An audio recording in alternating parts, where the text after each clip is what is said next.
1,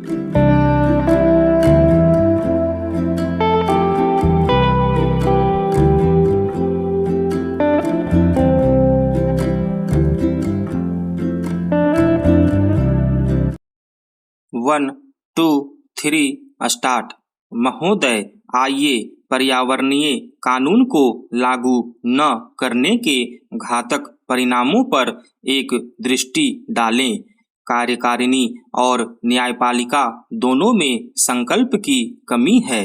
खेद है कि प्रदूषण नियंत्रण मंडल प्रदूषण नियंत्रण के लिए कुछ नहीं कर सके, और यदि उन्होंने कोशिश की तो उद्योगपतियों के दबाव में आकर राजनीतिक आड़े आ जाते हैं और अपराध के बड़े से बड़े मामले में भी अधिकारी कोई कार्रवाई नहीं करते, चाहे प्रदूषक उद्योग निजी क्षेत्र के हों या सार्वजनिक क्षेत्र के।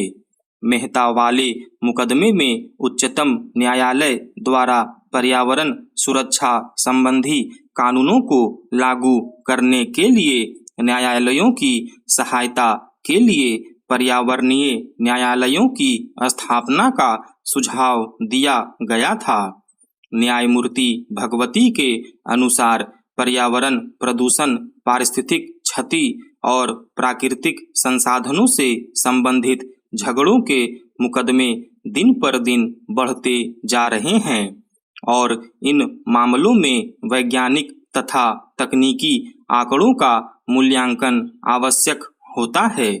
इसलिए क्षेत्रीय आधार पर पर्यावरण न्यायालयों की स्थापना की जानी चाहिए, जिनमें एक न्यायाधीश के अतिरिक्त मामले की प्रकृति और अपेक्षित विशेषज्ञता को देखते हुए पारिस्थितिक विज्ञान विषय के 2 विशेषज्ञ हों।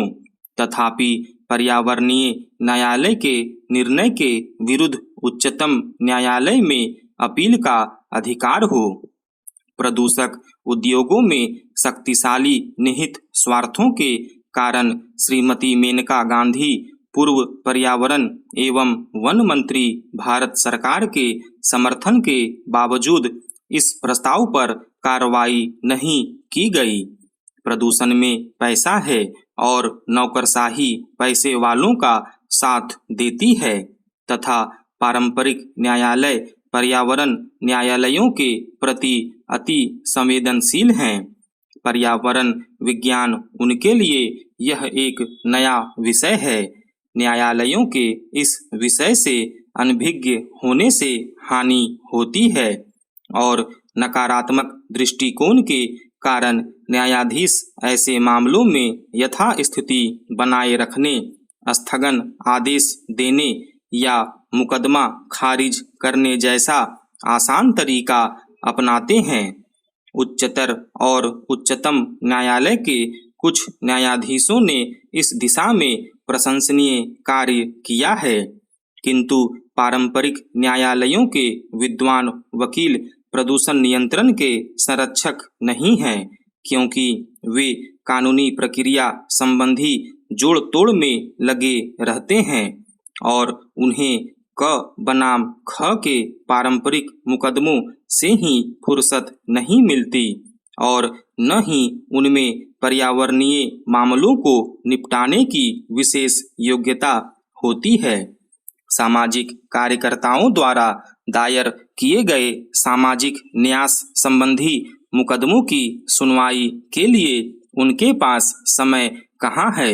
इसका असर सारे समाज पर पड़ता है, जिसमें न्यायाधीश भी शामिल हैं।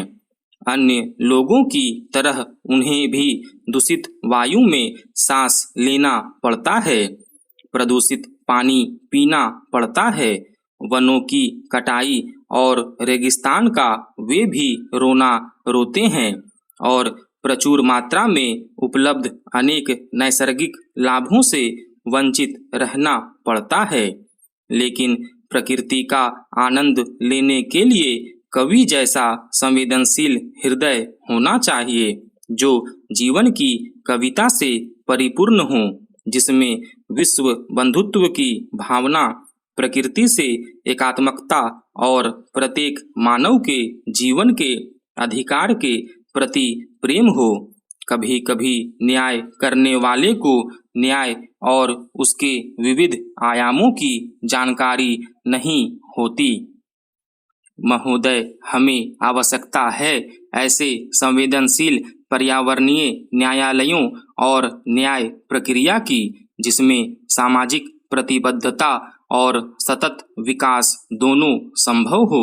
सभी प्रक्रियाओं को तेज करने, मॉनिटर करने और निगरानी के लिए एक शक्तिशाली उत्प्रेरक पर्यावरणीय लोकपाल पद्धति की आवश्यकता है, जो पर्यावरण सुरक्षा के सक्रिय प्रहरी की भूमिका निभा सके और जिसमें उच्चतम न्यायालय के अतिरिक्त अन्य न्यायालय का हस्तक्षेप न हो सके, जो राजनीतिज्ञों की पहुंच के बाहर हो। सामाजिक कार्यकर्ता और दीन से दीन आदिवासी भी जिस तक आसानी से पहुंच सकें तथा जो जनता और संसद के प्रति उत्तरदायी हों। लोकपाल पद्धति का ढांचा कार्यविधि ऐसी होनी चाहिए कि वास्तव में पर्यावरण सुरक्षा और संरक्षण तथा जीवमंडल की अखंडता बनी रहे। अति प्राचीन उपनिवेशवादी जटिल और मूल व्यवस्था से प्रबंध कौशल, वैज्ञानिक साधन, नए नए प्रयोग करने और नई परिस्थितियों के अनुकूल बनाने की क्षमता के अभाव में प्रौद्योगिक आतंकवाद और उन नई चुनौतियों का मुकाबला करना संभव नहीं है जिनका सामना इस उपग्रह पृथ्वी और इसके निवासियों को करना पड़ रहा है। हमारी न्यायिक व्यवस्था अनेक प्रकार के संकटों से घिरी है और यदि हम वास्तव में पर्यावरण संबंधी मामलों के साथ न्याय करना चाहते हैं तो ऐसे पर्यावरणीय न्यायाधिकरणों की आवश्यकता है जिनमें विधिवेत्ता और विषय विशेषज्ञ दोनों का सक्रिय सहयोग प्राप्त हो।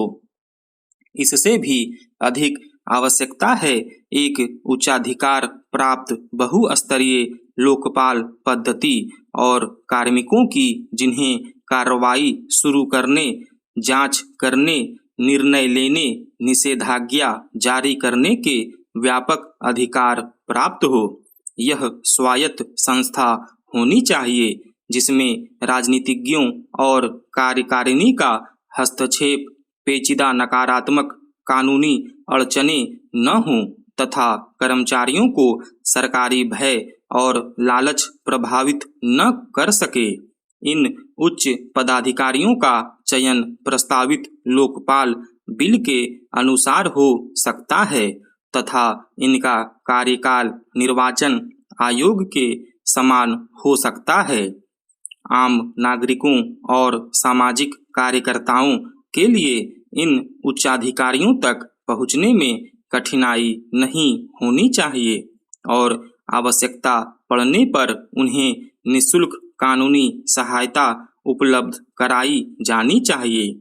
सूचना प्राप्त करने की स्वतंत्रता अमेरिका के कानून की तरह स्पष्ट हो और कानून लागू करने का सांविधिक अधिकार इन अधिकारियों को प्रदान किया जाए ताकि इसके अभाव में पर्यावरणीय न्यायालय संस्था का नैतिक पतन न हो। पूर्ण न्याय दिलाना मुख्य उद्देश्य होना चाहिए, न कि केवल आदेश जारी करना। दीवानी न्यायालयों के सामान्य अधिकारों के अतिरिक्त अन्य अधिकार और कानून का उल्लंघन करने वालों के लिए दंड का उल्लेख भी इस कानून में किया जाना चाहिए। न्यायपालिका, कार्यपालिका तथा प्रशासकों सभी को लोकपाल तथा पर्यावरण न्यायालयों की सहायता करनी होगी। इसके लिए शायद संविधान में संशोधन आवश्यक होगा। इस विषय में सभी राजनैतिक दलों के सहमत होने के बाद संविधान कोई कठिन समस्या नहीं होगी। तकनीकी मामलों में केवल खंडपीठ पूरी तरह न्याय नहीं कर सकती। इसके लिए इस क्षेत्र में सक्रिय कार्यकर्ताओं की सहायता आवश्यक होगी। स्टॉप।